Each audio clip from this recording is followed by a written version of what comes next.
जी पलवल से। श्री हरिवंश। जय श्री राम महाराज जी, आपके चरणों में कोटि कोटि प्रणाम। प्रभु जी, मेरा प्रश्न ये है कि क्या हम अपने दिमाग को इतना तेज कर सकते हैं कि कोई भी चीज को एक बार सुने फिर उसे कभी ना भूलें? ब्रह्मचर्य, ये ब्रह्मचर्य से हो सकता है, और तो इतनी सामर्थ्य नहीं है। ये ब्रह्मचर्य में होता है, या पूर्व का कोई तप, जैसे छोटे से बालक में देखा जाता है भारी स्मृति, भारी ज्ञान, वो पूर्व का उसका तप है, भजन है। तो अभी जन्मा 5 वर्ष का है, 6 वर्ष का है, वो बड़ा ज्ञान उसको है, वो पूर्व का उसका स्टॉक है। पर इस जन्म में हम स्मृति को अगर, तो वो ब्रह्मचर्य ही है। अगर हम ब्रह्मचर्य का नाश करेंगे तो स्मृति नहीं रहेगी।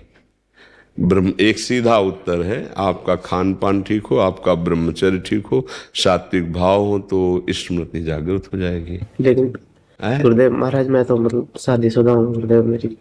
तो ब्रह्मचर्य धर्म पूर्वक गृहस्थी में भी तो रहा जाता है। शादीशुदा का मतलब बेविचारी थोड़ी होता है।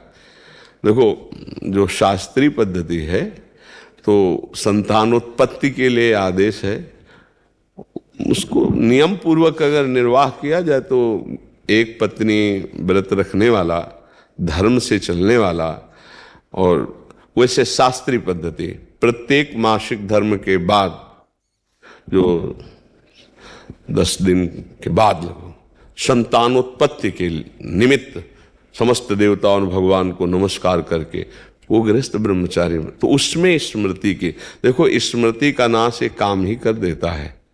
कामा संजायते क्रोधा, क्रोधा स्मृति विभ्रमा, और स्मृति भ्रंशात बुद्धिनाशो, और बुद्धिनाशात प्रणश्यति। तो अगर हमारा निष्काम भाव हो तो हम स्मृति वाले बने, तो गृहस्थी कोई निंदनीय थोड़ी है, कोई निंदनीय नहीं। देखो, हम जब शास्त्रों में पढ़ते हैं तो गृहस्थ जनों ने, जिनके बड़े बड़े धर्मात्मा संतानें हुई, उनकी बात, काफी दिनों तक ब्रह्मचर्य रह करके संयम से फिर गर्भाधान हुआ और फिर ब्रह्मचर्य से रहे, तो उनकी संतानें बड़ी प्रज्ञावान, बड़ी विवेकवान धर्म। ये जो गरुण जी का जन्म हुआ ना, तो 10,000 वर्ष तक ब्रह्मचर्य रहे थे कश्यप जी। उस समय तो मतलब लाखों वर्ष की जीवनायु होती थी। 10,000 वर्ष तक ब्रह्मचर्य रह करके, और जब विनता जी के गर्भ में, तो फिर उनसे भगवान गरुण जी का प्रादुर्भाव, महाबली गरुण जी, और एक छोटे बड़े पुत्र अरुण जी, वो सूर्य भगवान के सारथी बने। कई हमने ऐसे ब्रह्मचर्य रहकर नाम जप करते हुए धर्म से चले, और फिर संतान, तो उससे फिर अब पशुवत आचरण तो कहीं आदेश नहीं किया गया है। गृहस्थी में भी अगर जैसे मानो 20-22 वर्ष तक ब्रह्मचारी रहा, फिर गृहस्थी में गया तो परिपक्व फसल है। जैसे गेहूं गलेथ में हो, काट ले तो एक दाना नहीं मिलेगा, और परिपक्व फसल हो जाए तो कुंतलों अनाज सालों खाते रहो, ऐसा अनाज पैदा हो जाए। तो ऐसे वीर भी परिपक्व होता है, ब्रह्मचर्य भी।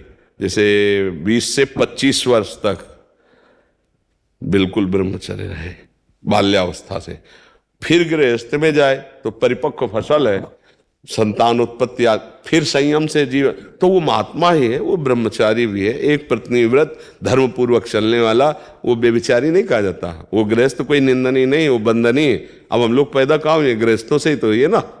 कोई भी परम बड़े बड़े परमहंस कहाँ पैदा हुए? धन्य है वो माता पिता, वो भी तो गृहस्थी में थे, जिनके बड़े बड़े महापुरुष प्रकट हुए। तो क्या गृहस्थी कोई निंदनीय बात थोड़ी है?